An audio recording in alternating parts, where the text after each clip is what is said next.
বিএনপির এই সংসদীয় স্বৈরতন্ত্রে ছোট রায় বড় রায়কে গিলে খেতে চাচ্ছে, কিন্তু সেটা হচ্ছে যে সরকার সংসদীয় সার্বভৌমত্বের কথা বলছে, কিন্তু সরকার সংসদীয় সার্বভৌমত্বের নামে যে জিনিসটা বাংলাদেশে কায়েম করতে চাচ্ছে সেটা হচ্ছে সংসদীয় স্বৈরতন্ত্র।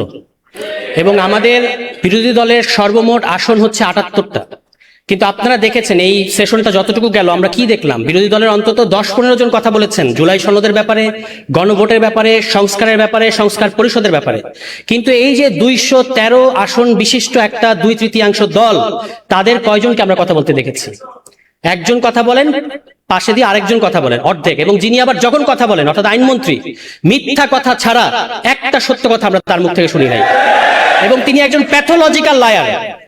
এই বিষয়ে, গুমের বিষয়ে, মানবাধিকার কমিশনের বিষয়ে যারা কাজ করেছেন তারা দেখিয়েছেন তিনি ইতিমধ্যেই সংসদে দাঁড়িয়ে অন্তত ১০ থেকে ১৫টি অসত্য তথ্য, মানে তাদের ভাষা হচ্ছে অসত্য, মিথ্যা বলা যাবে না, অসত্য তথ্য দিয়েছেন জাতিকে। এবং যে কোনো সভ্য গণতান্ত্রিক দেশে এরপরে তিনি আর আইনমন্ত্রী হিসেবে থাকতে পারেন না। এবং তারা একজন চিফ প্রসিকিউটর বানিয়েছেন যিনি মানবতা বিরোধী অপরাধ এবং ফৌজদারি অপরাধের পার্থক্য বোঝে না।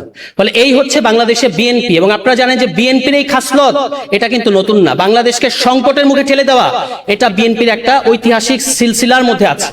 এবং তারা যে পথ দেখিয়েছে, আমি একটা আলোচনায় বলেছিলাম যে আওয়ামী লীগ হচ্ছে সফল বিএনপি এবং বিএনপি হচ্ছে ব্যর্থ আওয়ামী লীগ। কারণ আওয়ামী লীগ বিএনপি যে রাস্তা দেখিয়ে গেছে ওটা তারা করতে পারে নাই, সেই কাজগুলোই আবার এসে আওয়ামী লীগ করে দেখিয়েছে, খুব সাকসেসফুলি করেছে।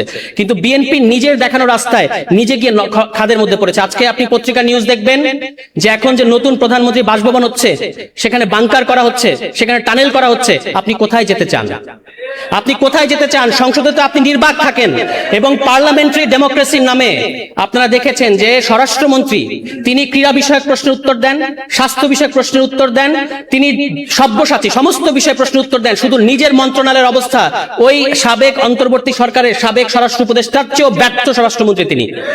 দুনিয়ার সমস্ত বিষয়ে তিনি উত্তর দিচ্ছেন, শুধু নিজের মন্ত্রণালয়ের খবর নাই। গত ২ মাসে তাদের নিজেদের অন্তর্কন্দলে এই পর্যন্ত ৩০ জনের অধিক বিএনপি নেতাকর্মী হত্যার শিকার হয়েছে। কিন্তু তিনি বাংলাদেশকে সংবিধান পড়াচ্ছেন, যে সংবিধান আবার প্রতি পদে পদে প্রতি বাক্যে বাক্যে তিনি ভুল বলেন, বিভ্রান্তিকর তথ্য দেন। তিনি মনে করেন সংবিধানের ধারা উপধারা ১১৫ অনুচ্ছেদ এটা আছে, ৬৪ অনুচ্ছেদ এটা আছে, এইটা বুঝাই নাকি সংবিধান বোঝা। তিনি এখন বাংলাদেশে অপ্রতিদ্বন্দ্বী সংবিধান বিশেষজ্ঞ হয়ে গেছেন।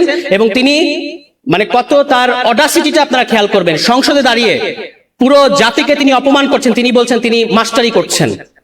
যে কোনো সভ্য গণতান্ত্রিক দেশে এর পরে তাকে আর ওই জায়গায় কথা বলতে দিত না। আপনি আমাদের সংসদ নেতাকে দেখবেন তিনি নাকি জেস্টার পলিটিক্স করেন। আমি বলেছি তিনি একজন নির্বাক চলচ্চিত্র। সংসদে তিনি গাম্ভীর্যের সাথে বসে থাকেন। তিনি জুলাই সনদ নিয়ে কথা হয়েছে, বিরোধী দলীয় নেতা কথা বলেছেন, চিফ হুইপ কথা বলেছেন, বিরোধী দলের সমস্ত সংসদ সদস্যরা কথা বলেছেন, কিন্তু আমাদের নির্বাক চলচ্চিত্র একটা সেকেন্ড মুখ থেকে একটা শব্দ বের করেন নাই। তার পক্ষে কথা বলেন স্বরাষ্ট্রমন্ত্রী। ফলে যেহেতু অন্যান্য নেতৃবৃন্দ কথা বলবেন, আমি আর কথা বাড়াবো না। শুধু একটা জিনিস আপনারা খেয়াল করবেন, মাছর ন্যায় বড় মাছ ছোট মাছকে গিলে খায়। আর বিএনপির এই সংসদীয় স্বৈরতন্ত্রে ছোট রায় বড় রায়কে গিলে খেতে চাচ্ছে। কিন্তু আমরা ১১ দলীয় জোট এবং বাংলাদেশের জনগণ যতদিন আছে আপনাদেরকে আমরা গণ রায়ের বিরুদ্ধে যেতে দেব না। যদি যেতে চান তাহলে যতই বাংকার করেন, যতই টানেল করেন, কোনো লাভ হবে না। সবাই ভালো থাকবেন। আসসালামু আলাইকুম।